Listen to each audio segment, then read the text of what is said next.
And they brought him to the place called Golgotha, which means place of a skull. And they offered him wine mixed with myrrh, but he did not take it. And they crucified him and divided his garments among them, casting lots for them to decide what each should take. And it was the 3rd hour when they crucified him. And the inscription of the charge against him read, "The King of the Jews." And with him they crucified 2 robbers, one on his right and one on his left. And those who passed by derided him, wagging their heads and saying, "Aha, you who would destroy the temple and rebuild it in 3 days, save yourself and come down from the cross." So also the chief priests with the scribes mocked him to one another, saying, "He saved others, he cannot save himself. Let the Christ, the King of Israel, come down now from the cross, that we may see him and believe." Those who were crucified with him also reviled him. And when the 6th hour had come, there was darkness over the whole land until the 9th hour. And at the 9th hour, Jesus cried with a loud voice, "Eloi, Eloi, lama sabachthani," which means, my God, why have you forsaken me?" And some of the bystanders, hearing it, said, "Behold, he's calling Elijah."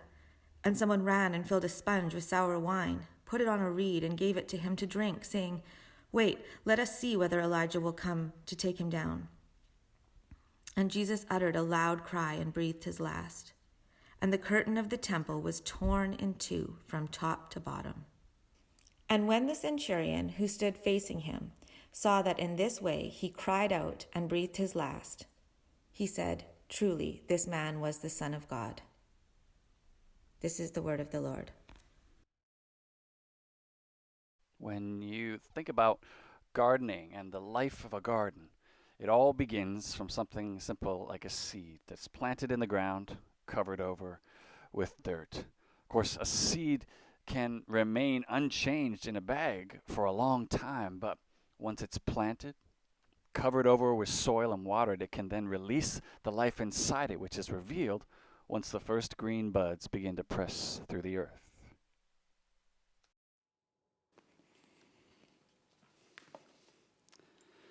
In John's Gospel, we're told that once Jesus used that exact same process that we see in gardening as a metaphor, really to describe the ultimate reason for why he had come, saying this, "The hour has come for the Son of Man to be glorified.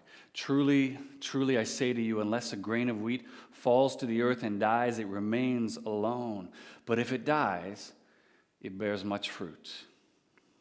Now, of course, there's a few things to say about that.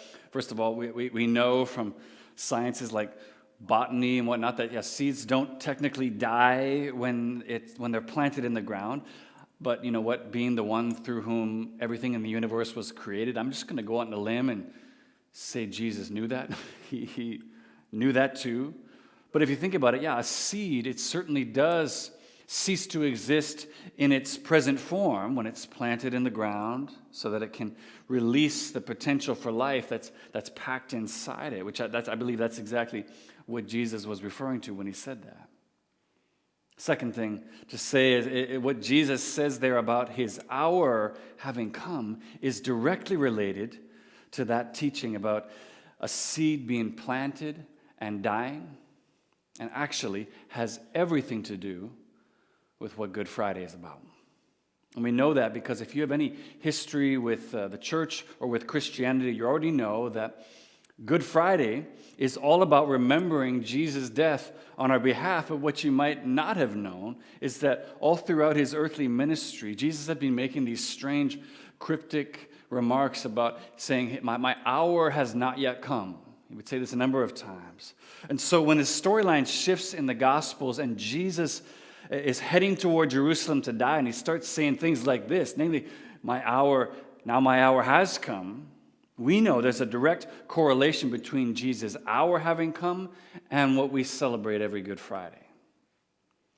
And the story of Jesus planting in particular that I want to look at together with you on this Good Friday for just a few minutes comes from Mark's Gospel, chapter 15. If you have a Bible with you, why don't you go ahead and turn there. I'd love it if you'd open to that that passage, Mark 15, beginning at verse 22.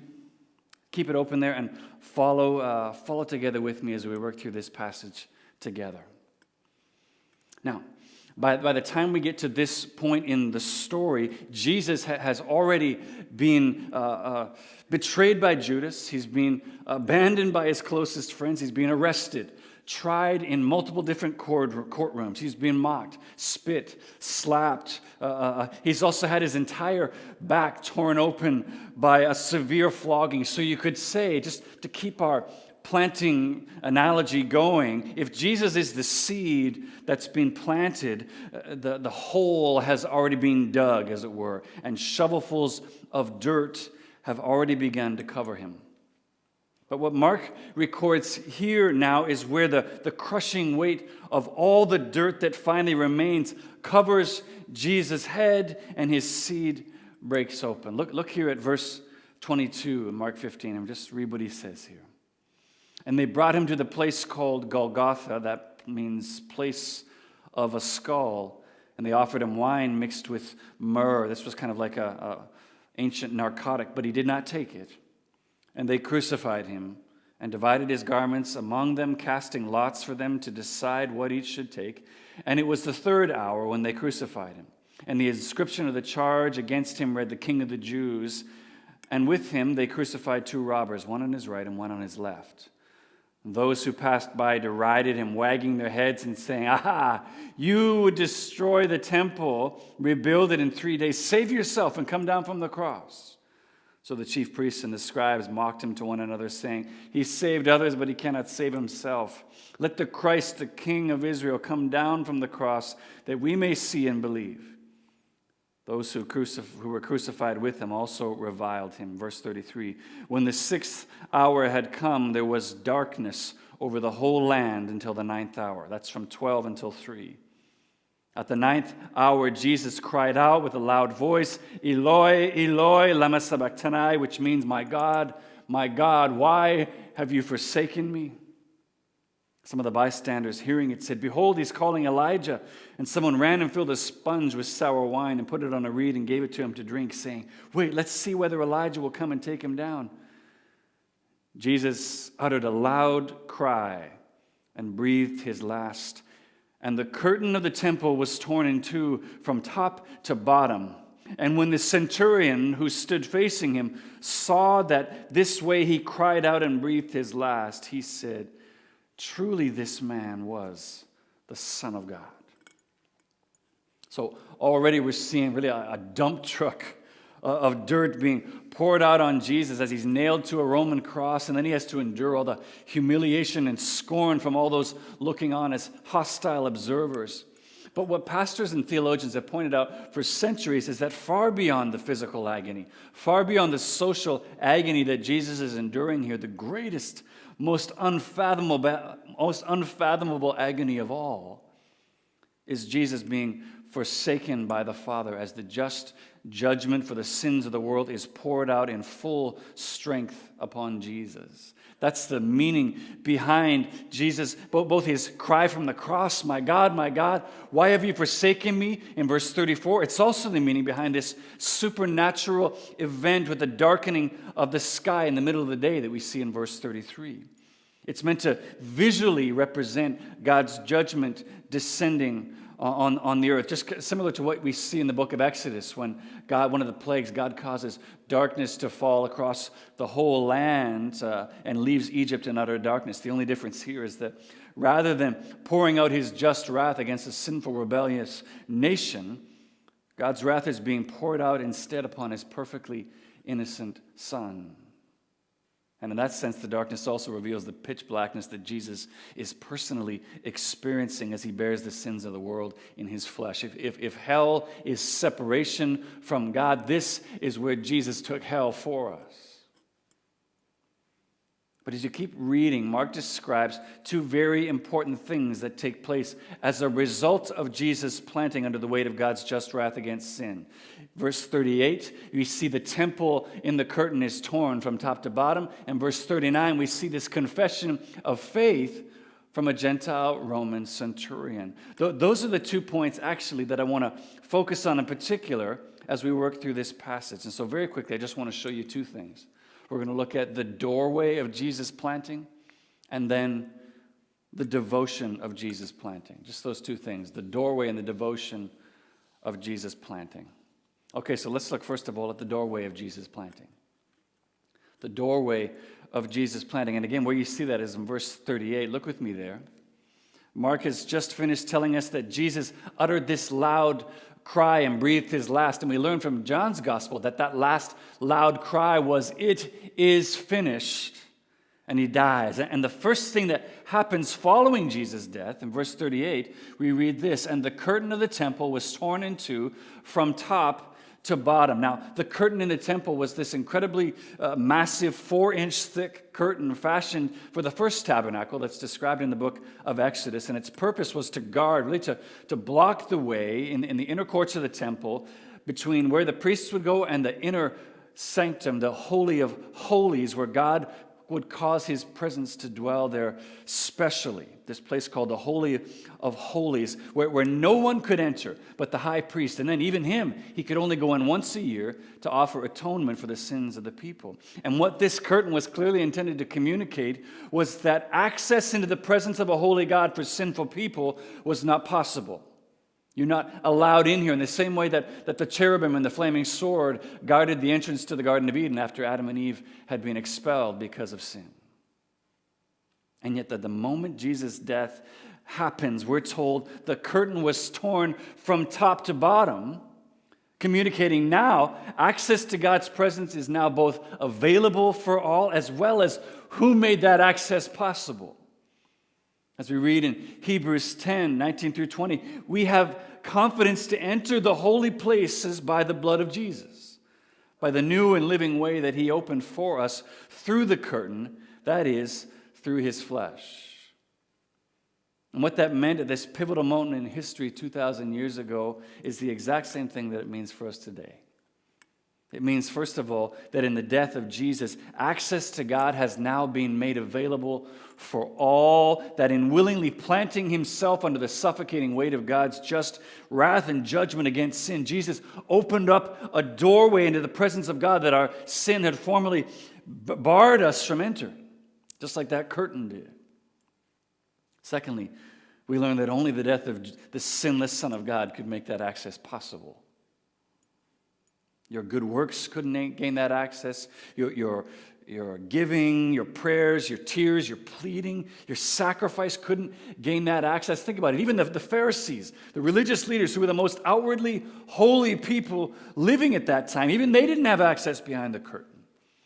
It's just as Jesus said in Matthew 5, he says, "Unless your righteousness exceeds that of the scribes and the Pharisees, you will never enter the kingdom of heaven." Meaning, access into the presence of God, the doorway into his holy presence requires even greater holiness, even greater perfection than the most devout religious people of that day. How's that possible? It isn't.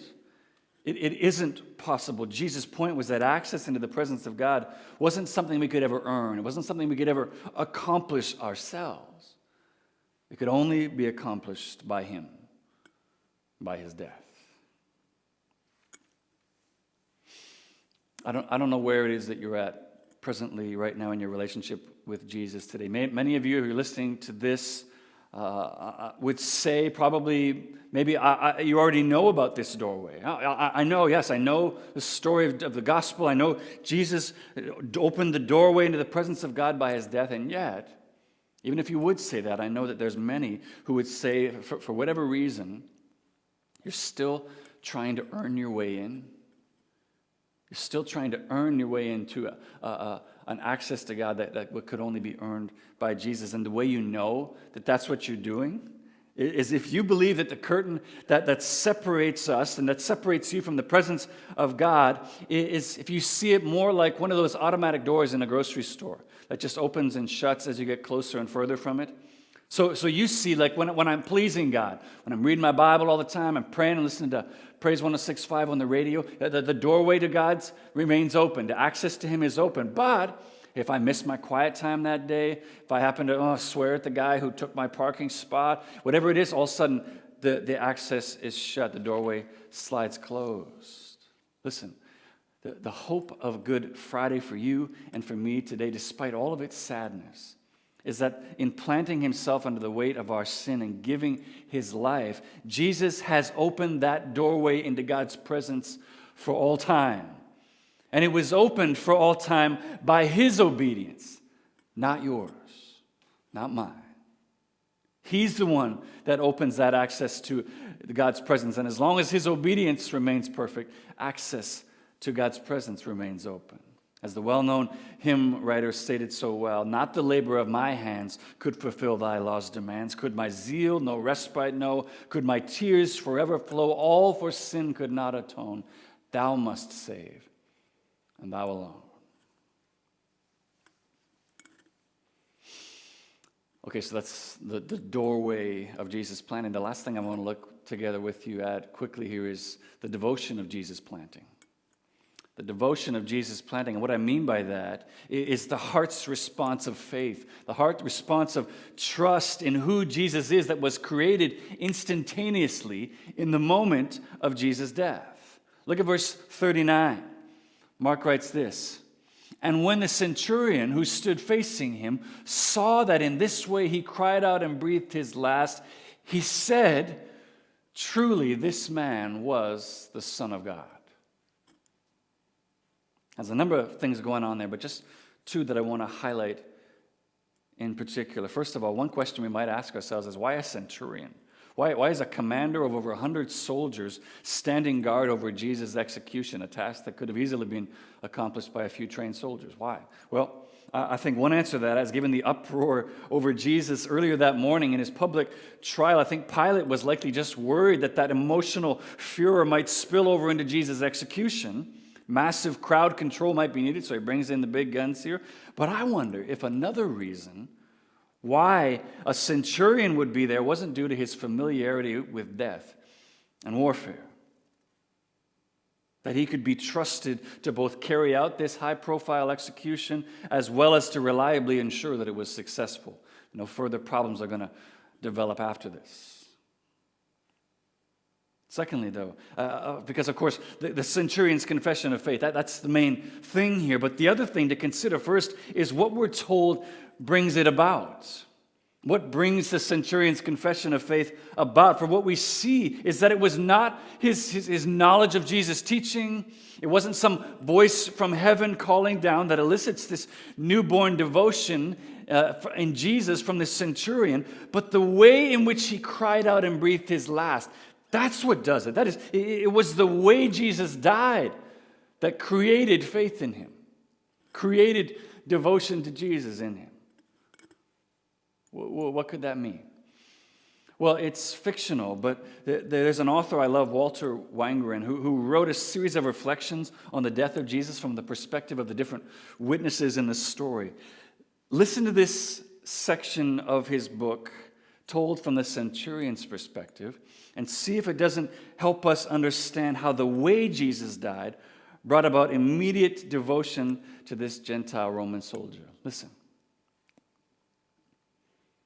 He has lingered through a truly terrifying storm, a blackness 3 hours long, here on a hill exposed to the wind's lash, protecting what? Whom? Who is this Jesus? The rain runs his body in rivulets, beard and hair stuck to his flesh, head bent backward and upward, the rim of his top teeth shows.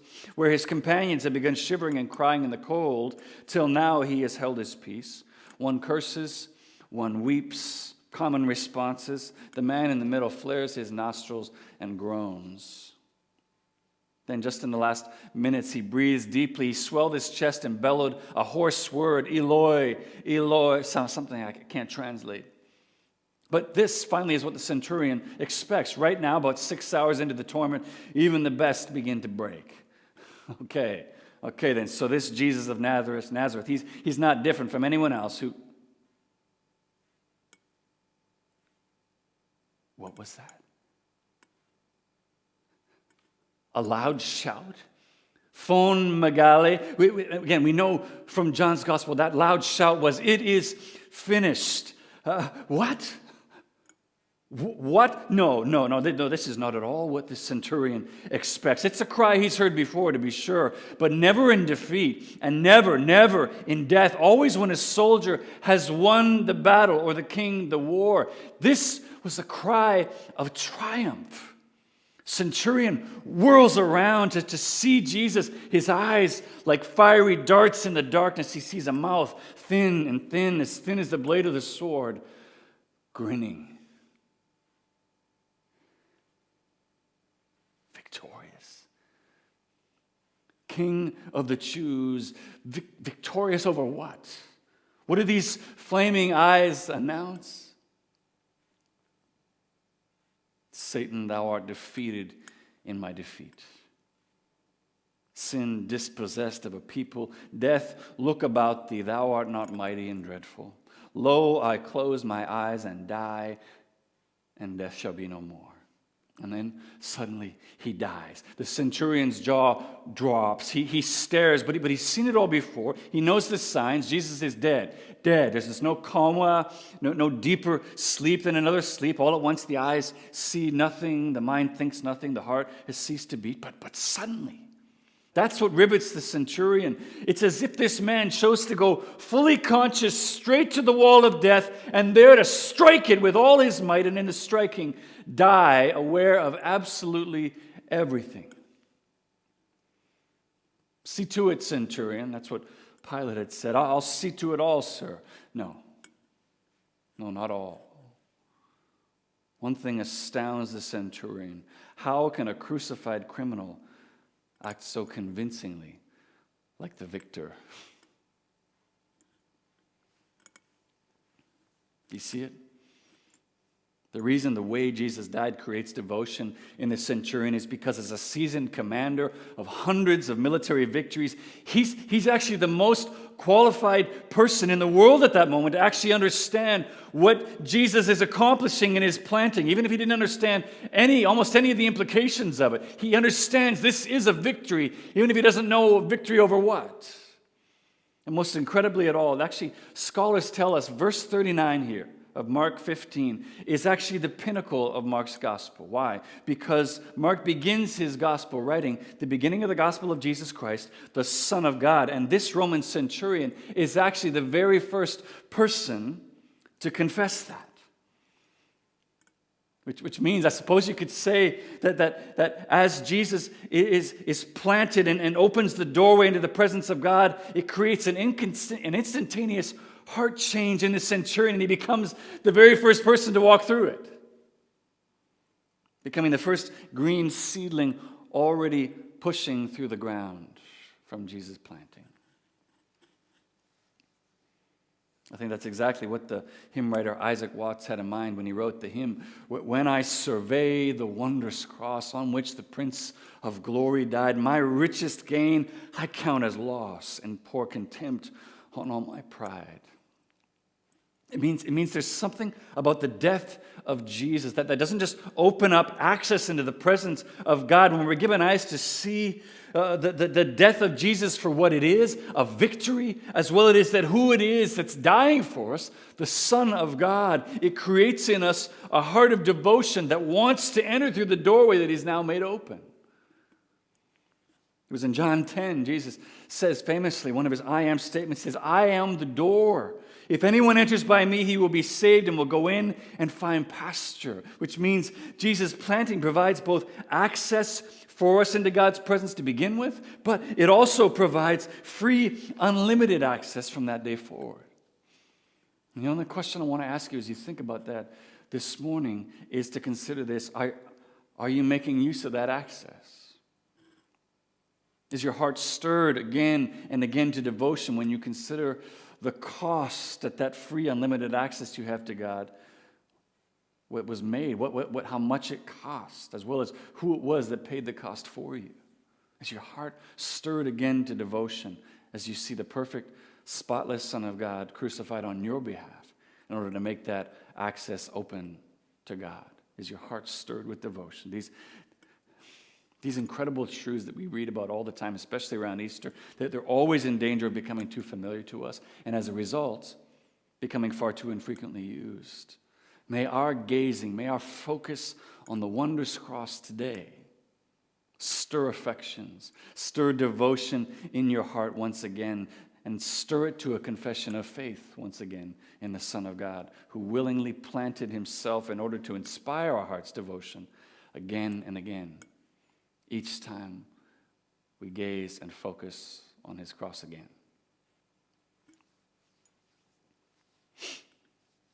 In these verses that immediately follow Jesus' statement that we talked about at the beginning in John's Gospel, where he talked about his hour having come, and then using that planting analogy about dying that he might bear much fruit, Jesus says this. He goes on to say, "Now my soul is troubled, and what shall I say? Father, save me from this hour. But for this purpose I have come to this hour. Father, glorify your name." What was the purpose? Well, that he might be planted.